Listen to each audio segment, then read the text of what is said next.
Good evening, ladies and gentlemen. Hi, Rajan. We're looking forward to a session with you on the future of gaming.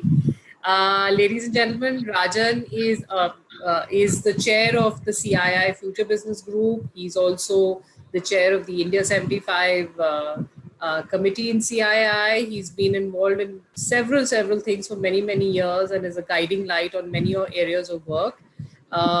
He's also the chair of the India Digital Gaming Society, which is something that we've recently formed and is very active in the gaming space. Rajan, we are all very eagerly looking forward to your address on the future of gaming, which is an integral part of the larger AVGC sector. Without ado, over to you. We want to hear you now. Thank you.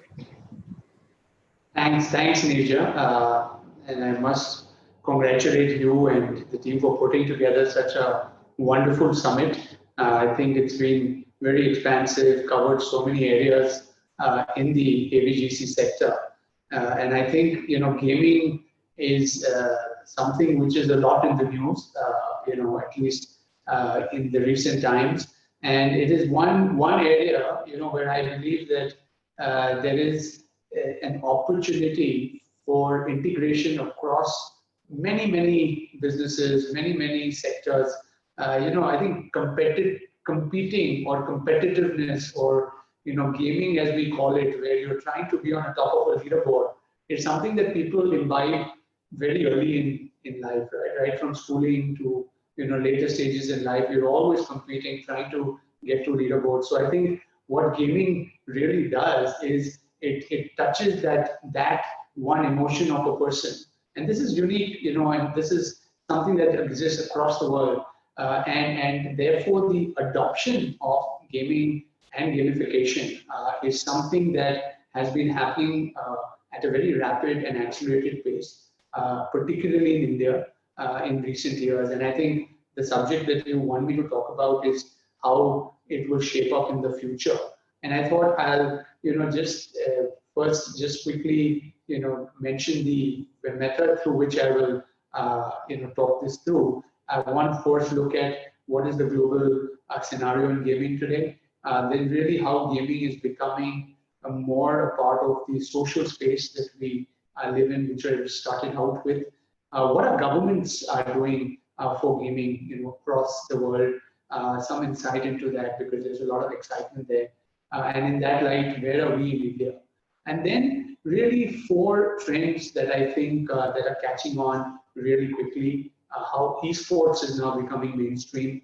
The cross-platform play in gaming, I think, is something that is, again, enhancing both the opportunity and the monetization potential of the sector. Cloud gaming, which will be boosted by 5G. Women coming more into gaming. So these 4 trends that I see as becoming mainstream over the next few years. And then the last point really is about what should therefore a strategy be when you are in this sector, and how would you really, what are the few things that you should look at as you take this journey from 2020 to 2025. And Nirja, you rightly pointed out initially, through CII, we've seen how India as a country can move, make exponential strides in its progress from 2007-8 through the India 75 initiative, a 15-year prolonged agenda where you take certain issues and you continue to build on it. I think gaming as an industry requires something very similar. We have to set a target to what we would like to see the industry to be in 2025 for the future backend, and therefore from here to for the next 5 years, really what should we be doing as an industry becomes just so much more critical as we move forward. But just to give a quick industry snapshot, I think the global gaming industry today is about $159 billion industry. I think it's larger than the music industry, the other entertainment, cinema industry, and we've seen how globally this industry has really been able to create impact in multiple ways. What we find is that mobile or gaming through mobile is nearly about $77 billion of that entire industry, nearly twice that of the PC, and nearly, maybe 60 or 70% higher than console, which is at 45 billion. So if one were to really look at, where the future is going to lie when it comes to gaming, I think mobile is clearly the winner. And if you look at the trend in the last several years, that has been very, very clear. Mobile phones themselves, or smartphones, are becoming a lot more powerful, and therefore the ability to game on the move is a concept that has taken shape very, very significantly. I think the other aspect of mobile is it's very sticky.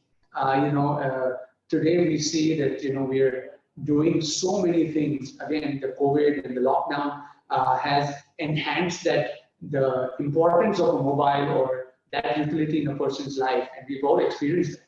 And I think that is that increase in that, and gaming by itself being a sticky kind of an activity will benefit from that. So if we were to look at the future, I think the growth of mobile, which is today nearly about half of the overall gaming industry, would probably escalate significantly from here on. At least it will definitely be the highest growth area when we compare to PC, consoles, and mobiles.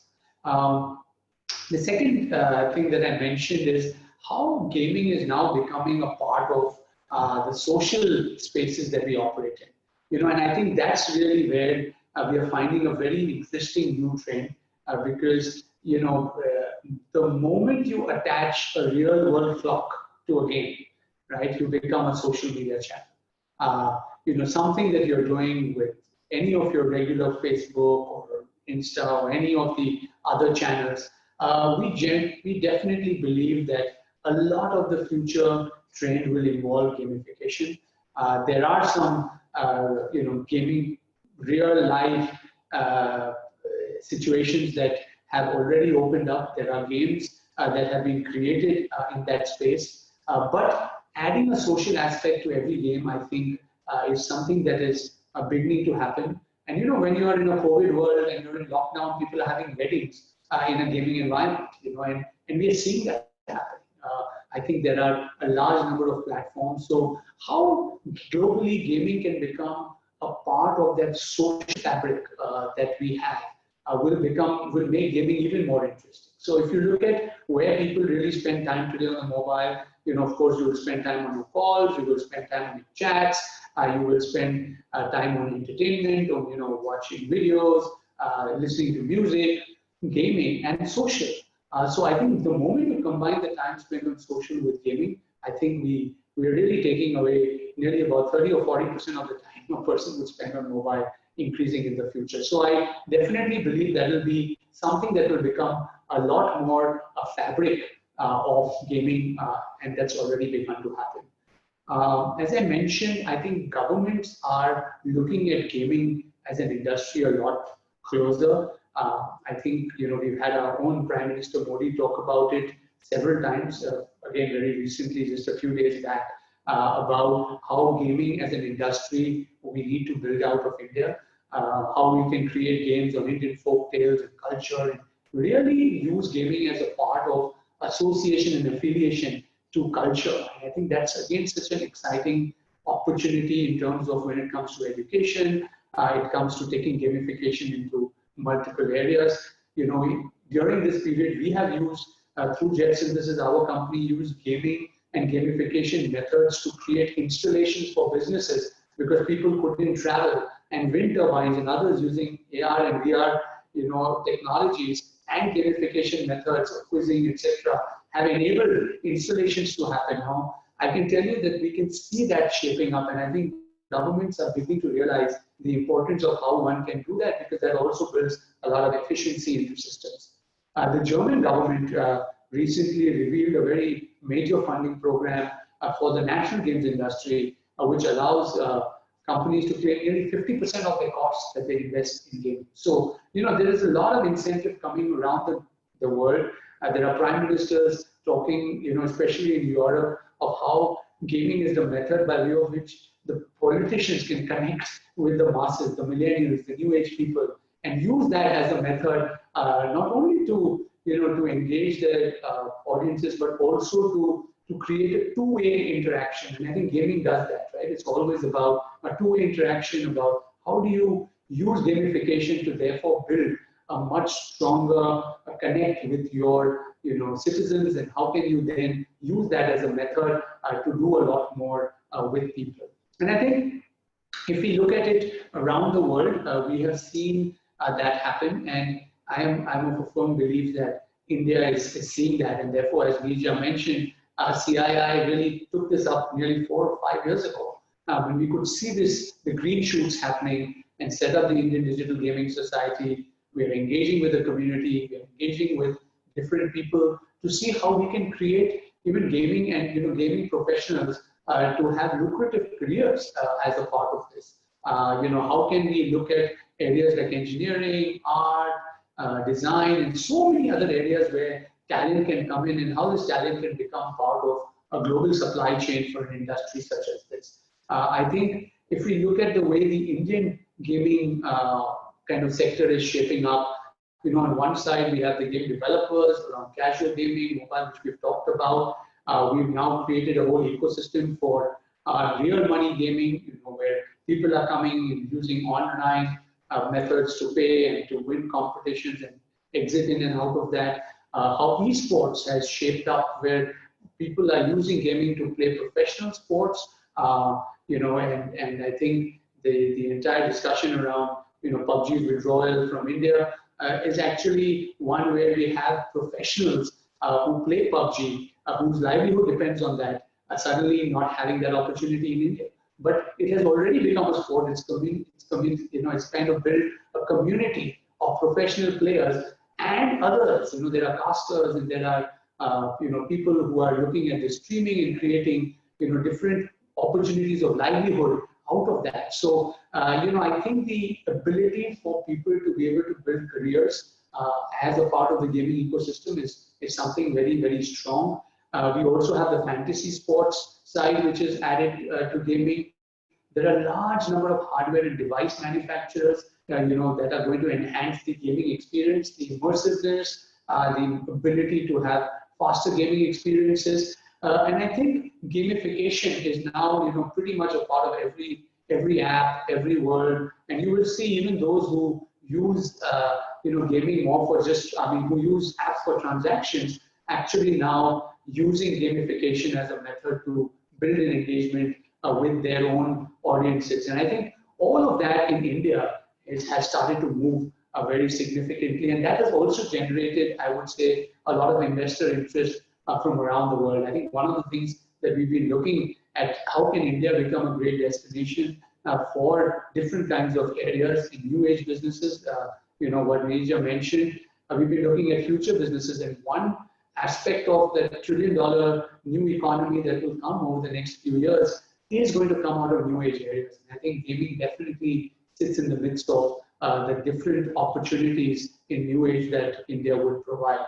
And I think that's really where, even as Jet Synthesis, which is our group company, we looked at it nearly 10 years ago, at how we'll be able to be a part of the 360-degree ecosystem, right from creating India's leading esports company, Nodwin, and building that entire momentum around building mobile games, to really being able to look at PC gaming, working with Valve and the PC systems, to really creating iconic brands that can then engage with gaming. So our cricket game is Sachin Tendulkar, or WWE, which we are going to launch, creating cross genres of gaming experiences, is something that we have been able to build not only as one company, but I think even as a ecosystem in India. We really see that as being the future, in terms of how all of these areas will continue to grow and scale in the next 5 years. And I think that's the beauty about this industry as we continue to move forward. I think there is also a very strong opportunity, therefore, how you bring others into this, right? I think there is an opportunity for marketing, for brands to really come in, because at the end of the day, what do games do? They build communities. right? Once you build a community, which brand doesn't want to engage with a community, right? A community which stands for certain values, and where the brands match that, they want to be a part of it. And this is a large community of millennials, it's a community of young people, and most brands really would like to have an engagement with them. So we have seen across our businesses and across India that a large number of brands are beginning to engage. Also, the methods by way of which you can engage is very unique. So, as I was mentioning, we use Sachin Saga as a cricket game with Sachin Tendulkar. We got Sonu Nigam to sing a song with Sachin to launch that game, right? So, you brought into the tap of India, which is music, and really how do you build Bollywood style kind of entertainment to link gaming and gamification to that process that connects with masses. I think all of these things really build the community piece. And then, of course, through our mobile sports league and other competitive kind of tournaments, one is then able to really engage that community in a much better way. And that will bring new kinds of opportunities that will come in. I'm now going to talk about the 4 trends that I mentioned, which really quickly that are shaping. One is, of course, as I said, esports in a post-COVID world. I think we firmly believe that, how can esports become a strong driver of both, as I mentioned earlier, careers as well as development of professional sports players. Esports is now an Olympic sport. It is going to be able to create aspirations in young people to be able to win an Olympic medal by playing video games and really competing. It's a sport that really requires fitness levels of a very different kind. And it is truly one where we feel regional players, local platforms, like any of our other sports, where India does, can actually come from all of these areas and sectors. Esports as a part of COVID has seen an exponential rise. There is at least the viewership has grown over 100% because people are tuned into streaming channels to watch different players compete with one another.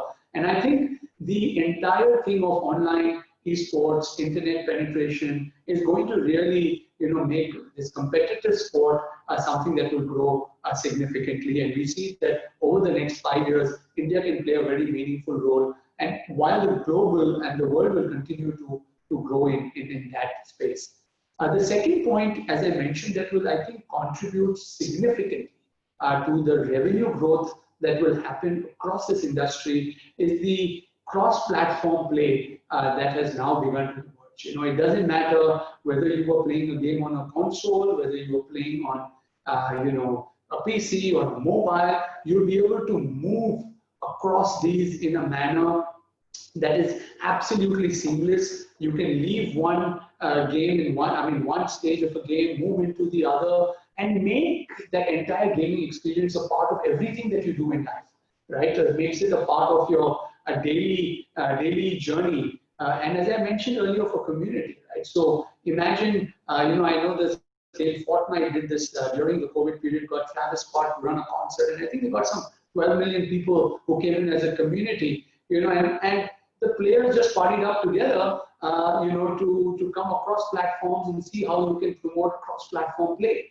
So I think the entire ability to move between platforms is something that will, create much greater engagement, much higher value for the engagement, and therefore really be able to create something, I think, quite significant.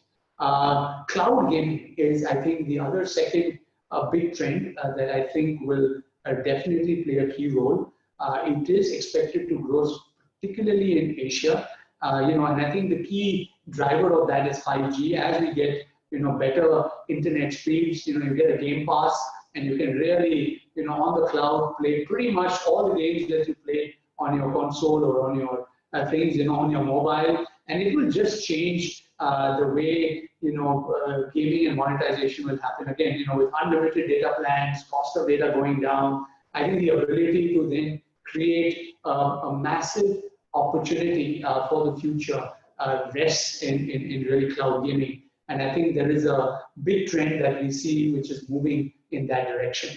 The third thing I mentioned is the women in gaming.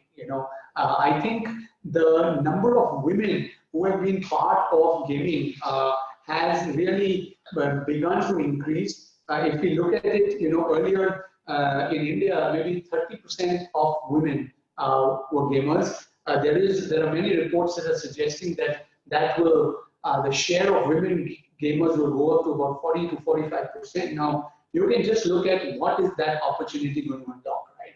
The types of games that India can create, because women gamers have a particular genre. Maybe they play a lot more of the puzzle, casual games, and I think as we see the female population that is going to start gaming a lot more, we will find that the growth, particularly in countries like India, will increase a lot.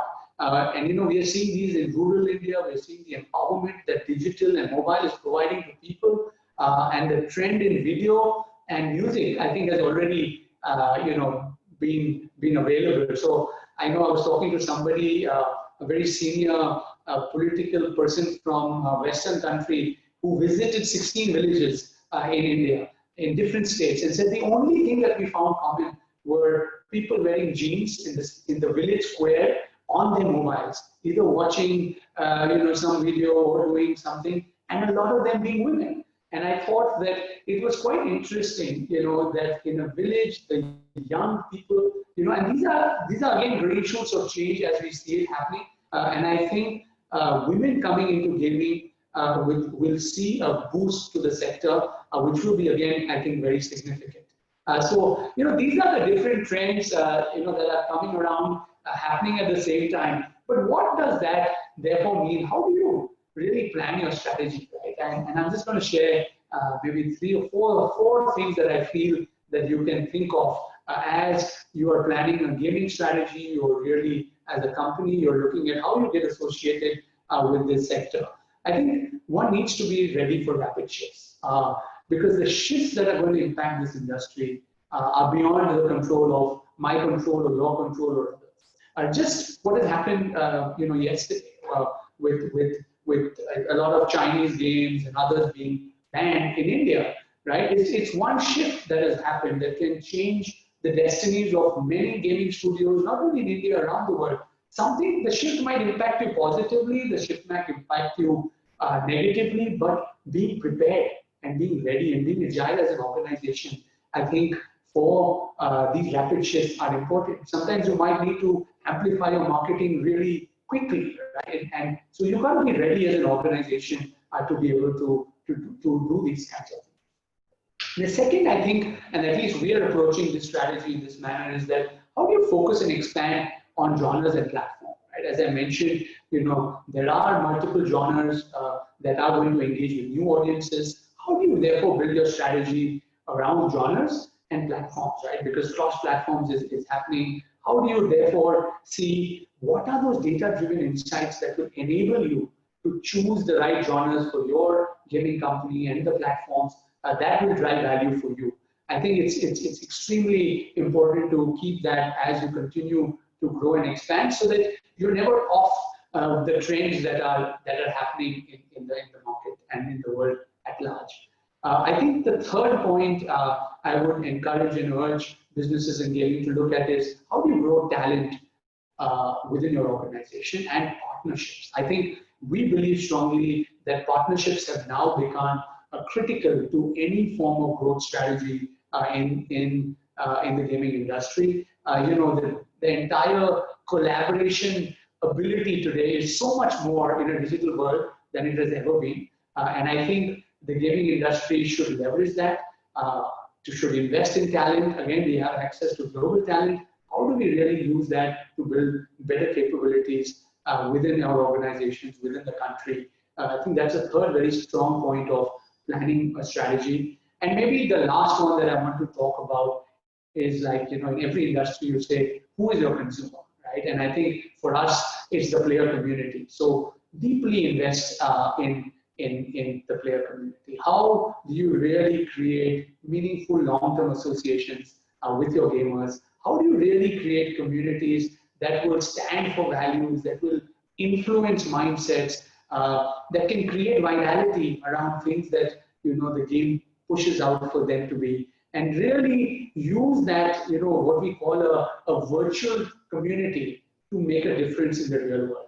And I think the power of the gaming industry to be able to do that really sets this industry apart when it comes to most of the other things. And and as Nija, when she started out, introduced me saying that I strongly believe that at the end of the day, at a time when people will not be able to move between countries, as we are seeing with countries becoming protectionist, digital technology, gaming, gamification is what is going to bring the world together in ways that we cannot even imagine.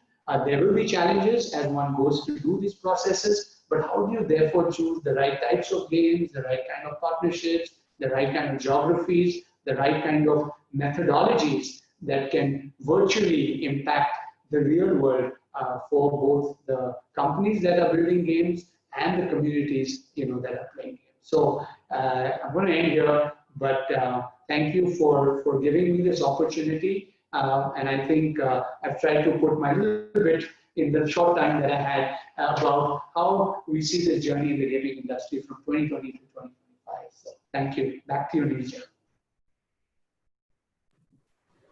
Thank you, Rajan. That was really fascinating, and particularly for somebody like me who doesn't understand the sector that well. I think it's been an eye-opener, and therefore I think I am in the right space in terms of the sector that I'm in, and there is lots to learn. And I sometimes feel that I wish I had that little bit of creativity to really it's a fascinating world. This entire the overall sector, and particularly the gaming bit.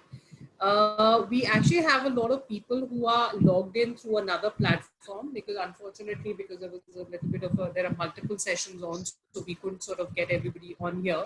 So there are quite a few people who have logged on. There's one particular question, Rajan, if time permitting, if you can, Sure. if I may just read out to you. There's somebody who's asked about this PUBG issue. Which is again, I think, which is playing on everybody's mind right now. It's too raw and fresh right now. For Indian players to compete with the rest of the world, when is this issue going to get resolved? Do you think this issue getting resolved? I think somebody's avid PUBG player and therefore is worried. Right. No, see, as I mentioned earlier, right, the most impacted community is the professional PUBG player.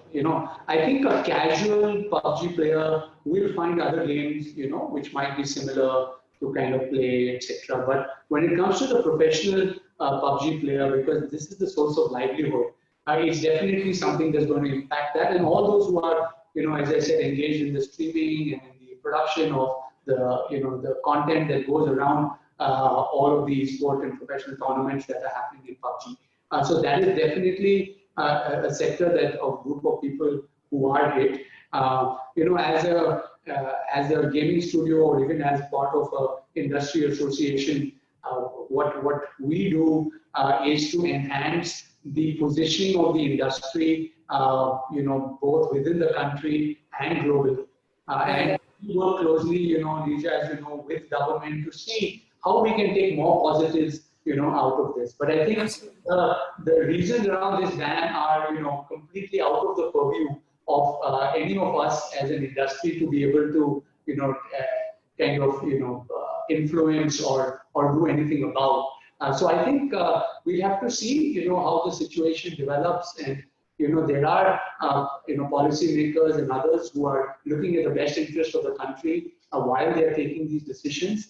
And I think we have to trust the decision makers to see and ensure that the right decisions are made both for our country as well as for this industry as we continue to move forward. So I'm going to kind of limit my comment to that much.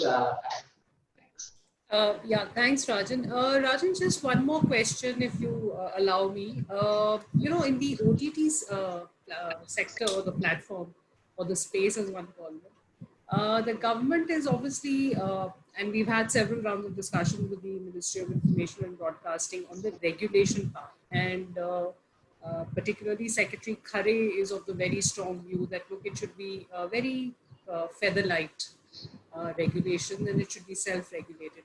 Do you see something like this also coming, as a thought process for the ministry or the government for the gaming sector? I mean, I just as just as a preemptive to see how we need to start thinking No, no, in absolutely. terms of policy. Yeah, absolutely, Neeraj. And actually, as a part of the Indian Digital Gaming Society, these were some of the first discussions we had. I think it is, self-regulation works when those who are the providers of those platforms and content to larger audiences take responsibility, right? And I think we made all our members sign a code of conduct which ensures that developers are being responsible and like the entertainment industry, giving warnings in terms of what influence or impact that content can have on certain audiences. Recommended for certain types of audiences. Very much similar to what you would see in the film industry or anything else, right? Because at the end of the day, any form of content that a person engages with does influence thought processes, minds, are suitable for certain types of people, not suitable for certain types of people. And I think we are definitely looking at it as an industry where we make the developers of all of this content, like in the OTT platforms who stream different forms of content, responsible for what they are going to stream. I think we make game developers and platforms also accountable and responsible. And I think at the Indian Digital Gaming Society, we take that very seriously. Of course, as Jet Synthesis, we also do a lot around how we can be responsible in terms of the content that we bring out. And I know many companies around India are taking that same approach, as we continue to build the industry. As I said, the industry is now shaping up with multiple verticals, different forms. The $159 billion global gaming industry that I'm talking about is the building industry or the industry that is built of games that are played on console, PC, mobile, and the monetization methods are in-app purchases and advertising and brand-led. So the real money gaming and those kind of areas we're not talking about as a part of that industry, right? They will have a different set of implications on society because people are putting money in, they're winning money out, someone will lose, someone will gain, and I think the responsibility there would have to be again of a different nature.